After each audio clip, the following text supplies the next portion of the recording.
हमारे YouTube channel स्माइला tutorials में आपका स्वागत है। अगर आपने अभी तक हमारे इस चैनल को सब्सक्राइब नहीं किया है तो कृपया करके इसे सब्सक्राइब अवश्य करें और बेल आइकन को प्रेस करना ना भूलें ताकि आपको हमारी नई वीडियोस के नोटिफिकेशन साथ साथ मिलते रहें। मैं ब्रिजराज कंप्यूटर फैकल्टी, आज हम subject computer science class 10th chapter 5 operating system में इस चैप्टर के शॉर्ट आंसर क्वेश्चंस और लॉन्ग आंसर क्वेश्चंस पढ़ेंगे। तो ये चैप्टर शुरू करने से पहले आपको बताना चाहूँगा कि ऑपरेटिंग सिस्टम एक सिस्टम सॉफ्टवेयर है जो हमारे बीच और हार्डवेयर के बीच एक इंटरफेस का काम करता है, मीडिएटर का काम करता है। मीन्स कि अगर हमारे कंप्यूटर में या मोबाइल में ऑपरेटिंग सिस्टम नहीं है तो हमारा कंप्यूटर काम नहीं करेगा। तो हम कह सकते हैं कि जो ऑपरेटिंग सिस्टम है ये कंप्यूटर के हार्डवेयर को ऑपरेशनल बनाता है। जैसे कंप्यूटर में विंडो 7, विंडो 8, विंडो 10 आपने देखी होगी, मोबाइल में एंड्रॉयड सुना है, इसके अलावा Linux, Unix, Apple, BlackBerry, MS DOS, ये अलग अलग ऑपरेटिंग सिस्टम होते हैं। तो सबसे पहले बात करते हैं शॉर्ट आंसर क्वेश्चंस। तो पहला क्वेश्चन है, what is an operating system? की ऑपरेटिंग सिस्टम क्या है? Operating system is a system software. पहले भी बताया आपको कि ऑपरेटिंग सिस्टम एक सिस्टम सॉफ्टवेयर है। It is an interface between user and hardware. ये हमारे बीच और कंप्यूटर के हार्डवेयर के बीच एक इंटरफेस का काम करता है। Computer can not work without operating system.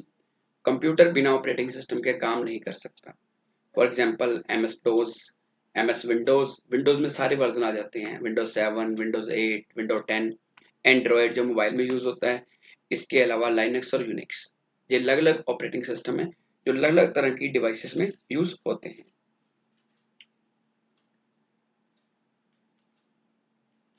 Question number 2, write the name of types of operating system. कि कुछ ऑपरेटिंग सिस्टम के नाम बताओ।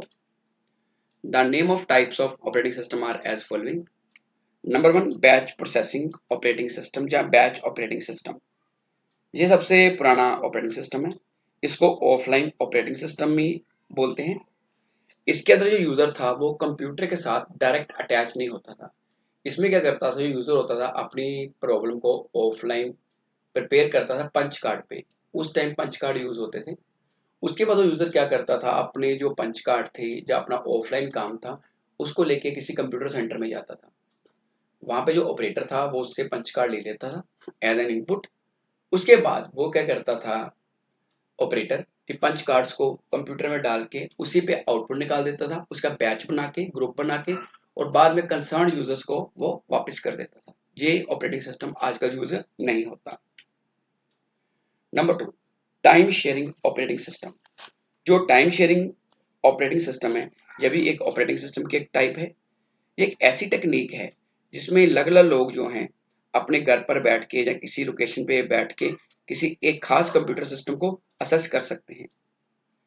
जो अलग अलग लोकेशन पे लोग बैठते हैं वो टर्मिनल को यूज करते हैं। टर्मिनल एक ऐसा कंप्यूटर होता है जिसके पास इनपुट आउटपुट डिवाइसेस होती हैं लेकिन सीपीयू नहीं होता। इसके बारे में आगे डिटेल में पढ़ेंगे। Number 3, multi processing operating system.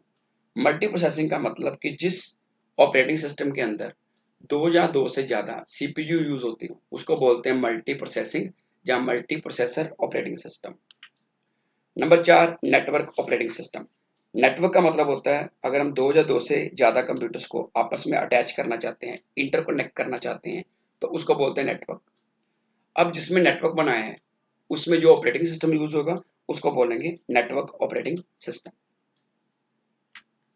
Number 5, real time operating system. Real time operating system को डाटा ऑपरेटिंग सिस्टम भी कहा जाता है। और इस ऑपरेटिंग सिस्टम में जब हमें इमीडिएटली रिस्पॉन्स चाहिए हो ये तब यूज होता है, जैसे वीडियो गेम्स या किसी भी डिफेंस का missile attack system. Number 6, multi programming operating system. ये दो शब्दों से बना मल्टी एंड प्रोग्रामिंग। मल्टी का मतलब है दो से ज्यादा और प्रोग्रामिंग का मतलब है प्रोग्राम्स। कि अगर हमारे कंप्यूटर सिस्टम में दो या दो से ज्यादा प्रोग्राम इकट्ठे सिस्टम में आ जाएं, कोई सीपीयू को यूज कर रहा है, कोई इनपुट डिवाइसेस कोई आउटपुट को, कोई स्टोरेज डिवाइसेस को, तो उसको बोलेंगे multi programming operating system.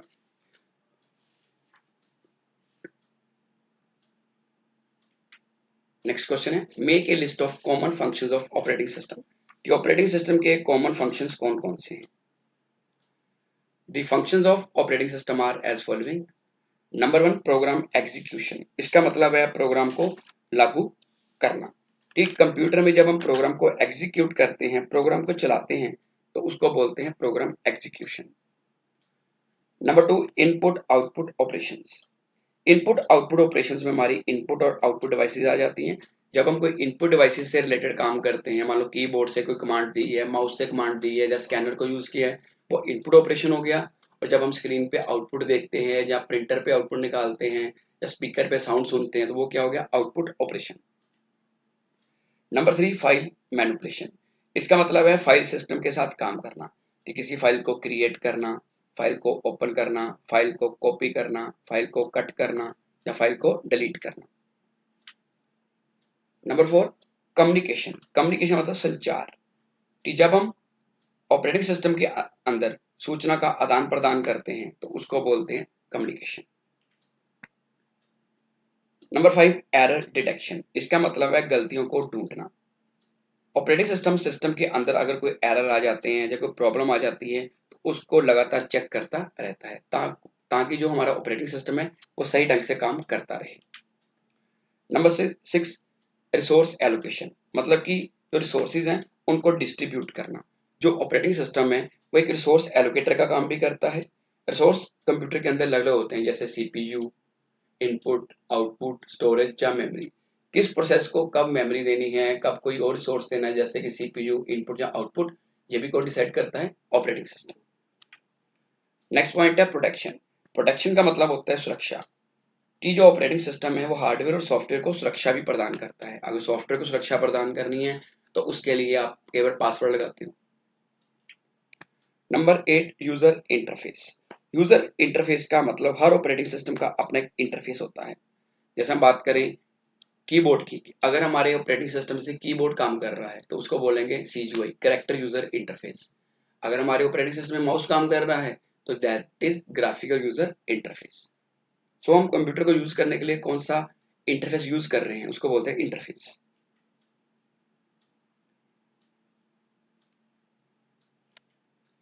Question number 4 है what are computer security threats, write their names. कि कंप्यूटर सिक्योरिटी थ्रेट्स क्या होते हैं, उनके नाम बताओ। Computer security threat refers to any possible malicious attack, कि अगर आपके कंप्यूटर पे कोई वायरस या हैकर अटैक करता है, तो उसको बोलते हैं कंप्यूटर सिक्योरिटी थ्रेट। मतलब कि जो चीजें हमारे सिस्टम के लिए खतरा हो, उनको बोलते हैं थ्रेट्स।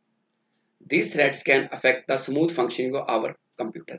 ये जो थ्रेट्स हैं, ये हमारे कंप्यूटर की जो कार्य प्रणाली है, उसको सही ढंग से काम नहीं करने देते, और कंप्यूटर सही तरीके से काम नहीं करता। Again names of computer security threats. Number 1 malware. जो मालवेयर है, जो कुछ खतरनाक सॉफ्टवेयर होते हैं, जैसे कि वायरस, स्पाईवेयर। तो हम कह सकते हैं कि मालवेयर ऐसे प्रोग्राम होते हैं जो हमारे कंप्यूटर को खराब कर सकते हैं। ये कंप्यूटर जब इंस्टॉल हो जाते हैं, तो अपने आप को रिपीट करते हैं, हमारी जो कंप्यूटर की फाइलें हैं उनको खराब कर देते हैं, और जिससे हमारा जो कंप्यूटर है वो नॉन फंक्शनल हो जाता है। और इसके लिए आपको क्या चाहिए, कि आपके कंप्यूटर के अंदर एंटी मालवेयर या एंटीवायरस सॉफ्टवेयर होना चाहिए। नंबर 2 है फिशिंग। फिशिंग जो है, जो साइबर अपराधी होते हैं या साइबर क्रिमिनल होते हैं, वो क्या करते हैं, वो आपके बैंक से या क्रेडिट कार्ड या डेबिट कार्ड से आपकी जो फाइनेंशियल इंफॉर्मेशन है उसको चोरी करने की कोशिश करते हैं। इसलिए आपने हमेशा ध्यान रखना है कि कभी भी आपको debit card, credit card, ATM card से रिलेटेड मैसेज आता है कि आपका कार्ड ब्लॉक हो गया है, या आपका कार्ड ब्लॉक, या आपके कार्ड को कोई रीसेटिंग करनी है बैंक की तरफ से, तो वो कभी भी आपने ओटीपी शेयर नहीं करना। Number 3 rootkit. Rootkit भी जो है, जब ये सबसे खतरनाक कंप्यूटर सॉफ्टवेयर जहाँ वायरस होता है, ये कंप्यूटर के अंदर छुप कर रहता है, जिसको पता लगाना बहुत ही मुश्किल है। अगर रूट किट वायरस आपके सिस्टम में आ जाता है, तो ये क्या कर सकता है कि आपके सिस्टम के डाटा को हैक कर लेगा, और आप कंप्यूटर को एक्सेस नहीं कर पाओगे। नंबर 4 की लॉकर। इसको की स्ट्रोक लॉकर भी कहा जाता है। इसमें क्या होता है कि मान लो कि आप किसी मशीन को यूज कर रहे हो, जाके मान लो एटीएम कार्ड की मशीन को यूज कर रहे हो, अगर वहां पे की लॉकर कोई साइबर क्रिमिनल लगा देता है, तो वो आप क्या करेगा कि आपने जो जो कीज प्रेस करी हैं, वो उनको ट्रैक कर लेगा कि आपने कौन कौन सी कीज प्रेस करी हैं, और उसके बेस पे वो आपका जो डाटा है, फाइनेंशियल डाटा है, आपके खाते से पैसे निकलवा सकता है। और जो की लॉगर है, ये हमारी सारी इंफॉर्मेशन हैकर को बेचता है।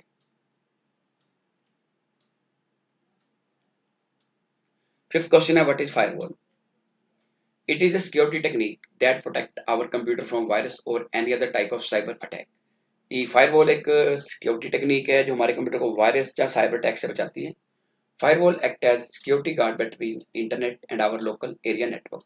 अगर मानो अपना कोई लैन बनाया है हमने, लोकल एरिया नेटवर्क है हमारा और इंटरनेट है, उसके बीच एक सिक्योरिटी गार्ड का काम करता है कि कोई वायरस या साइबर अटैक हमारे सिस्टम पे ना हो सके। It is strong wall that protect our computer from all kinds of malware. ये एक सुरक्षा दीवार की तरह काम करती है जो हमारे सिस्टम को, कंप्यूटर को सभी तरह के मालवेयर से बचाती है या वायरस से बचाती है। फायरवॉल विंडो 7, विंडो 8, विंडो 10 में इनबिल्ट होती है, बस इसको इनेबल करके रखना है। अगर ये इनेबल है तो कोई भी वायरस आपके सिस्टम में एंटर नहीं कर पाएगा। आगे है लॉन्ग आंसर टाइप क्वेश्चंस। तो पहले है explain various functions of operating system की। ऑपरेटिंग सिस्टम के कौन कौन से फंक्शंस हैं? The functions of operating system are as following. Number one, processor management. It means allocate processor to a process and deallocate processor when a process is no longer required. Processor management, CPU management. इसका मतलब है कि जिस programme या जिस process को CPU चाहिए, processor चाहिए, उसको ऑपरेटिंग सिस्टम एलोकेट कर देता है। जब उसका काम उस प्रोसेस से खत्म होता है तो ऑपरेटिंग सिस्टम क्या करता है कि सीपीयू उस प्रोसेस से वापस ले लेता है और किसी दूसरे प्रोसेस को एलोकेट कर देता है। Number two, memory management. It means allocate the memory when a process requests it to do so and deallocate the memory when a process no longer needs it. Memory management में operating system क्या करता है, जिस process को memory चाहिए होती है operating system उस प्रोसेस को मेमोरी दे देता है और जब उस प्रोसेस का मेमोरी से काम खत्म हो जाता है तो वह मेमोरी वापस लेके दूसरे प्रोसेस को मेमोरी दे देता है जिसको अब मेमोरी चाहिए। Number three, input output management. It means to allocate और deallocate the input output devices from the processes. जितने भी प्रोसेस कंप्यूटर में चल रहे हैं उनको इनपुट आउटपुट डिवाइसेस एलोकेट करना और डी एलोकेट करना, कि जिसको इनपुट डिवाइस या आउटपुट डिवाइस चाहिए उसको एलोकेट कर देनी है और उसका काम खत्म होने के बाद ऑपरेटिंग सिस्टम उनसे वो डिवाइसेस वापस ले लेगा। Number four, file management. It means management of files in the system. इस सिस्टम के अंदर फाइल बनानी है, फाइल को सेव करना है, फाइल को प्रिंट करना है, कॉपी करना है, कट करना है, डिलीट करना है, ये सारे काम ऑपरेटिंग सिस्टम किसके थ्रू करता है, फाइल मैनेजमेंट के through. Number five, security. It means operating system provides the security to different programs of computer. ये जो ऑपरेटिंग सिस्टम है हमारे कंप्यूटर के प्रोग्राम्स को सुरक्षा भी प्रोवाइड करता है ताकि हमारा हार्डवेयर सॉफ्टवेयर सही तरीके से काम करता रहे। सिक्योरिटी की एक एग्जांपल आपने देखी है, पासवर्ड या मोबाइल पे पिन लगाते हो, तो ये भी एक किसका काम है, ऑपरेटिंग सिस्टम का। सेकंड क्वेश्चन है, right the difference between the single user and multi user operating system. Left side पे मैंने सिंगल यूजर ऑपरेटिंग सिस्टम लिया है, राइट साइड में मल्टी यूजर। पहले बात करते हैं सिंगल यूजर की। In single user operating system only one user can assess the computer at the same time. Single user operating system के अंदर सिर्फ एक ही यूजर कंप्यूटर को एक टाइम पे यूज कर सकते हैं, जबकि मल्टी यूजर में, in multi user operating system more than one user can access the computer at the same time. कि मल्टी यूजर ऑपरेटिंग सिस्टम के अंदर एक से ज्यादा यूजर जो है कंप्यूटर को एक्सेस कर सकता है। Number two, all the resources of the computer system allocated to a single user. जितने भी कंप्यूटर के रिसोर्सेज हैं, चाहे सीपीयू है, इनपुट डिवाइसेज हैं, आउटपुट डिवाइसेज हैं, स्टोरेज डिवाइसेज है, मेमोरी है, तो किसी एक प्रोसेस को एलोकेट कर दी जाती है, एक यूजर को एलोकेट कर दी जाती है। जब तक उस यूजर का काम खत्म नहीं होता तब तक दूसरे यूजर को रिसोर्सेज नहीं दिए जा सकते। और सेकंड पॉइंट मल्टी यूजर में बात करते हैं कि all the resources of the computer system are allocated among multiple users. जबकि मल्टीपल यूजर ऑपरेटिंग सिस्टम में कंप्यूटर के जितने भी रिसोर्सेज मैंने आपको बताए हैं वो अलग अलग यूजर्स में डिवाइड कर दिए जाते हैं। Number three, the processing speed of single user operating system is fast. कि सिंगल यूजर ऑपरेटिंग सिस्टम की प्रोसेसिंग स्पीड फास्ट है। फास्ट क्यों है, क्योंकि एक टाइम पे एक ही यूजर काम करता है। और राइट साइड पे third point, the processing speed of multi user operating system is slow. Multi user operating system की प्रोसेसिंग स्पीड स्लो है क्योंकि काफी ज्यादा यूजर एक टाइम पे काम कर रहे होते हैं। Number four, single user operating system are simple and easy to design. Single user operating system को बनाना और डिजाइन करना आसान है, जबकि राइट साइड पे है the operating systems are these operating system are complicated and difficult to design. कि मल्टी यूजर ऑपरेटिंग सिस्टम बनाना ही मुश्किल है और डिजाइन करना भी आसान है। Number 5, there are two types of single user operating system. Number 1 single user single task, number 2 single user multitask. कि सिंगल यूजर एक टाइम पे एक काम कर सकता है और सिंगल यूजर मल्टीटास्क का मतलब कि यूजर एक टाइम पे एक से ज्यादा काम भी कर सकता है। नंबर 5 राइट साइड पे, there are two types of multi user operating system. Number 1 time sharing operating system, number 2 distributed operating system. Number 6 single user में एग्जांपल है M S DOS, M S Windows 95, Windows NT, Windows 2000। और right side पे Unix and Linux. हम कह सकते हैं कि डोस, Windows 95, 90, 2000 ये सिंगल यूजर ऑपरेटिंग सिस्टम है और यूनिक्स और लाइनक्स ये हमारे मल्टी यूजर ऑपरेटिंग सिस्टम है। Question number 3, what is time sharing operating system? Write its advantages and disadvantages. Time sharing operating system provide direct access to the computer to a large number of users. Time sharing operating system के अंदर काफी ज्यादा users को computer को directly access करने की power होती है। In this a separate terminal is provided to each user. इसके अंदर हर यूजर को एक टर्मिनल प्रोवाइड कर दिया जाता है। A terminal is a computer which consist of input oblique output devices but does not have its own CPU। Time sharing system में जो टर्मिनल होता है, एक ऐसा कंप्यूटर होता है जिसके पास इनपुट आउटपुट डिवाइसेस होती हैं, कीबोर्ड होगा, माउस होगा, मॉनिटर होगा, बट सीपीयू नहीं होता। ये किसी खास सीपीयू को एक्सेस करते हैं जिसको सर्वर बोलते हैं। आगे है advantages of time sharing operating system. Number 1, it reduces CPU idle time. ये सीपीयू को फ्री नहीं बैठने देता, क्योंकि आपको पहले भी बताया कि टाइम शेयरिंग ऑपरेटिंग सिस्टम के अंदर काफी ज्यादा यूजर्स होते हैं जो अलग अलग टर्मिनल के थ्रू सीपीयू को डायरेक्टली यूज कर सकते हैं। Number 2, response time is very less. Time sharing operating system के अंदर रिस्पॉन्स टाइम बहुत कम होता है। तो रिस्पॉन्स टाइम क्या होता है? Response time is the interval between submission of request and first response to that request. कि इसमें वो टाइम आ जाता है कि आपने अपनी जो रिक्वेस्ट है वो सबमिट करी और सबसे पहले आपको रिस्पॉन्स कब आया, उसके बीच के टाइम को बोलते हैं रिस्पॉन्स टाइम। और इसके अंदर रिस्पॉन्स टाइम बहुत कम होता है। Number 3, turn around time is also very less. कि टर्न अराउंड टाइम क्या होता है? Turn around time is the interval between the submission of A job and it's completion. कि आपने कंप्यूटर को कोई रिक्वेस्ट सबमिट करी, कोई जॉब दी और उसको कंप्लीट होने में कितना समय लगा, तो उसको बोलते हैं turn around time. Number 4, it reduces the output of paper. इसमें कागज का कम प्रयोग होता है, क्योंकि सारा काम जो यूजर है डायरेक्टली कंप्यूटर पे कर सकते हैं। आगे है disadvantages of time sharing operating system. Number 1, large main memory required for user programs. ये जितने भी यूजर प्रोग्राम चल रहे हैं उनको बहुत ज्यादा मेमोरी चाहिए होती है। Number 2, it requires CPU scheduling techniques. आपको बताया है कि जो टाइम शेयरिंग सिस्टम है इसके अंदर अलग अलग टर्मिनल लगे होते हैं और यूजर्स उन टर्मिनल के साथ जुड़े होते हैं और अपनी टर्न की वेट करते हैं। जैसे उनकी टर्न आती है वो सिस्टम के रिसोर्सेज को यूज कर सकते हैं। और जो यूजर को टाइम मिलता है टाइम शेयरिंग ऑपरेटिंग सिस्टम में यूज करने के लिए, उसको बोलते हैं टाइम क्वांटम या टाइम स्लाइस। कि हर यूजर है वो अपने टाइम क्वांटम या टाइम स्लाइस के अंदर ही काम कर सकता है। जैसे काम टाइम खत्म हो जाएगा तो जो अपना से सीपीयू है उसका कंट्रोल नेक्स्ट यूजर के पास चल जाएगा जिसकी टर्न अब है। Number 3, memory management is required. इसके अंदर मेमोरी मैनेजमेंट भी जरूरी है, क्योंकि मैंने बताया कि अलग अलग टर्मिनल जुड़े होते हैं, उन सभी पे यूजर्स होते हैं। इसके मेमोरी को सभी यूजर के अकॉर्डिंगली मैनेज करना पड़ता है। Number 4, take care of security and integrity of user programs and data. ये जितने भी यूजर प्रोग्राम से डाटा चल रहा है उनकी सिक्योरिटी और इंटीग्रिटी का भी ध्यान रखना पड़ता है। नेक्स्ट क्वेश्चन है what is multi processing operating system, explain. In multi processing operating system computers are interconnected with two or more CPUs.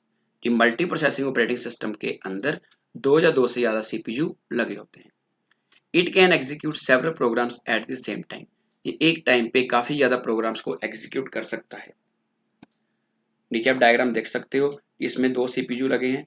Her CPU IO processor है, आईओ डिवाइसेस है और एक मेन मेमोरी है जिसको ये शेयर कर रहा है। अगर सिंगल सीपीयू में कंप्यूटर स्पीड अच्छी है तो जब 2 सीपीयू लग जाएंगे तो स्पीड और भी बढ़ जाएगी। तो हम सिंपल शब्दों में कह सकते हैं कि अगर हमारे सिस्टम के अंदर 2 या 2 से ज़्यादा सीपीयू लगे हैं तो उसको बोलते हैं मल्टी प्रोसेसर या multi processing operating system. There are two types of multiprocessing operating system. Number one, tightly coupled system. In this system, single primary memory is shared by all the processors. कि tightly coupled system के अंदर जो एक ही primary memory है सभी processor और CPU share करते हैं। It is also known as parallel processing operating system. इसको पैरेलल प्रोसेसिंग ऑपरेटिंग सिस्टम भी कहा जाता है। Number two, loosely coupled system. In this system each processor has its own local memory. इसके अंदर जितने भी सीपीयू प्रोसेसर लगे होते हैं सभी की अपनी लोकल मेमोरी होती है। It is also known as distributed operating system. इसको डिस्ट्रीब्यूटेड ऑपरेटिंग सिस्टम भी कहा जाता है। आगे है benefits of multi processing operating system. Number one, these operating systems are more reliable. ये ऑपरेटिंग सिस्टम ज़्यादा भरोसे योग्य हैं। क्यों? मान लो कि आप कंप्यूटर पे काम कर रहे हो, आपका एक सीपीयू खराब हो जाता है, एक प्रोसेसर खराब हो जाता है, तो आपका कंप्यूटर बंद नहीं होगा। जो सिस्टम का बर्डन है वो नेक्स्ट सीपीयू जो दूसरा सीपीयू है वो ले लेगा। Number two, the performance of computer system is improved. इससे क्या है, जो कंप्यूटर सिस्टम है उसकी जो परफॉर्मेंस है वो इम्प्रूव होती है। आगे है limitations of multi processing operating system. Number one, large main memory required. इसके अंदर भी जो लार्ज मेन मेमोरी है वो चाहिए होती है। Number two, these systems are very costly. ये सिस्टम महंगे हैं क्योंकि कंप्यूटर में जो सीपीयू है प्रोसेसर है वो सबसे महंगा पार्ट होता है। अगर एक से ज़्यादा सीपीयू यूज़ कर रहे हो तो सिस्टम का जो खर्चा है वो बढ़ना लाजमी है। सो इसका जो खर्चा है वो ज़्यादा होता है। तो आज के लिए इतना ही। अगली बार फिर किसी नए टॉपिक के साथ मिलेंगे। अगर आपकी कोई क्वेरी है तो आप कमेंट सेक्शन में पूछ सकते हैं, जहां अपने कंप्यूटर अध्यापक की मदद ले सकते हैं। धन्यवाद।